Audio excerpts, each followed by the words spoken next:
The air in the apartment was thick with the scent of saline fog and dying jasmine.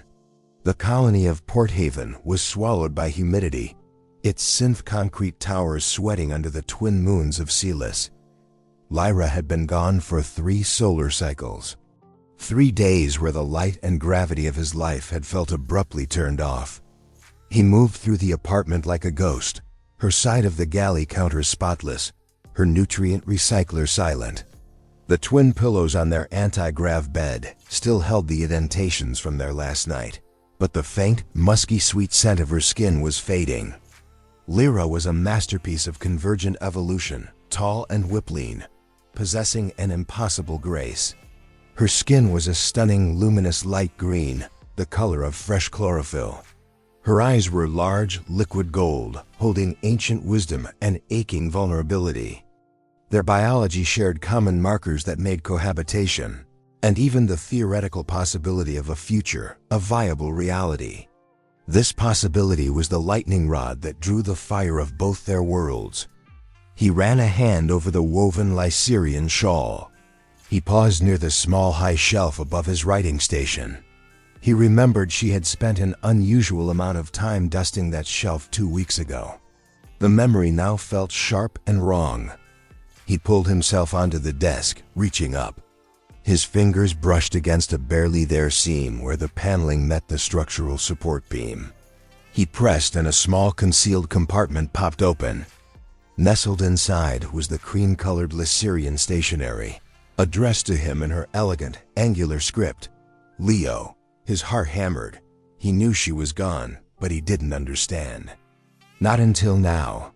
He sank down, the paper trembling in his hands. My dearest, most beautiful Leo, if you are reading this, I am already far away. I'm sorry I couldn't give this to you face to face. I am weak, Leo, and you make me weaker. Because you make me want a life that the universe has not decreed for us. I need you to understand what this cost us. It has nothing to do with my love for you. That love, the way you laugh, the way you smell of ozone and old earth spice, the way your human hands feel on my skin, is the most honest, resonant frequency my soul has ever known. It is a profound, perfect truth. But that truth, outside the 4 walls of our apartment, has become an unbearable, ugly lie. My family sees you not as Leo, but as a contagion. They talk of species purity and cultural dilution. They tell me I have shamed the green stars. It is worse out in the society of Lycea. The sneering, the whispers, the official reprimands, I shielded you from it. I became a pariah. They look at me and see only a compromised vessel.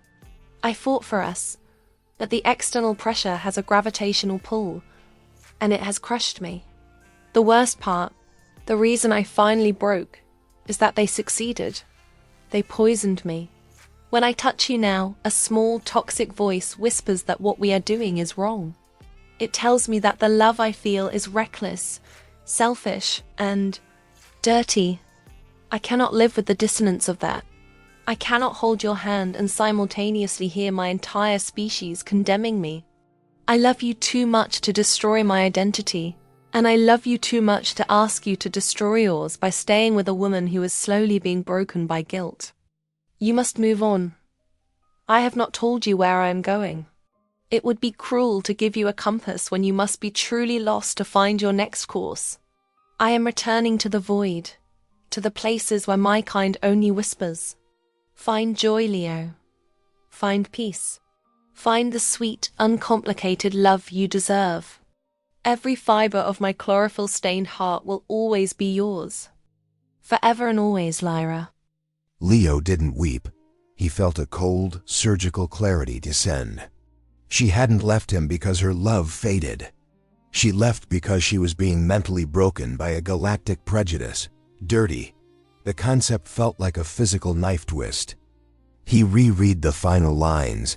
I am returning to the void, to the places where my kind only whispers.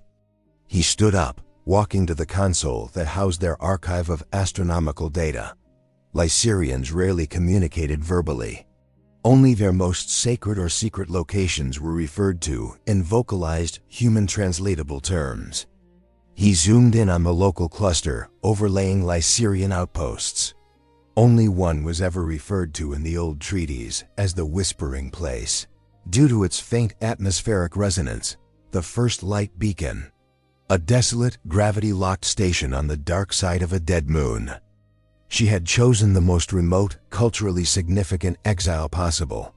A dark, exhilarated energy surged through him. She had told him to move on, but she had also left him a trail only he would recognize. He crumpled the letter and tossed it onto the empty antigrav bed. He grabbed his heavy-duty environmental fatigues, his flight helmet, and a small reinforced backpack. He needed to be fast. The nearest jump gate was 3 hours away. "You said you'd always be mine, Lyra," he whispered to the empty air. "I guess we're about to find out if the universe has a say in that." He slung the pack over his shoulder. He would follow her into the void, and he would make her understand that their perfect truth was worth fighting for. That was the end of Leo and Lyra's story. For now. If you connected with their journey and want to see Leo chase Lyra across the void to the First Light Beacon, let us know. Your support is the only jump drive that can power the next chapter. If this video gets enough likes and positive comments, we'll finish the story. Be sure to like this video and subscribe to the channel so you don't miss the continuation.